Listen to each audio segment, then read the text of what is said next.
why is he doing that?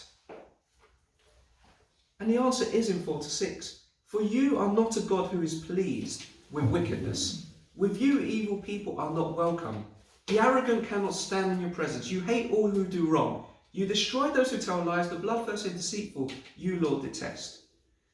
Now, if we can say this reverently, Jesus never knew any sin or wickedness. He never knew that. But Jesus didn't want to live a single day outside of the will of his Father, outside of the holy and righteous commands of his Father, and his ways and his wisdom.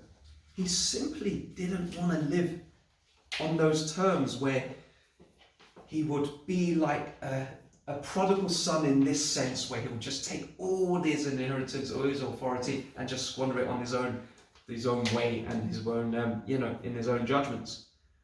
But he lives each day in communion with the Father as his son in this world. And he knows who his Father is and what he is like. And we see it in verse 4-6.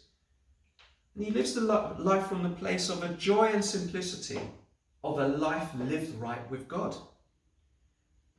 And from a deep place where we saw in Ephesians 5 to find out how to please God the Father, Jesus does not want to disappoint his heavenly Father.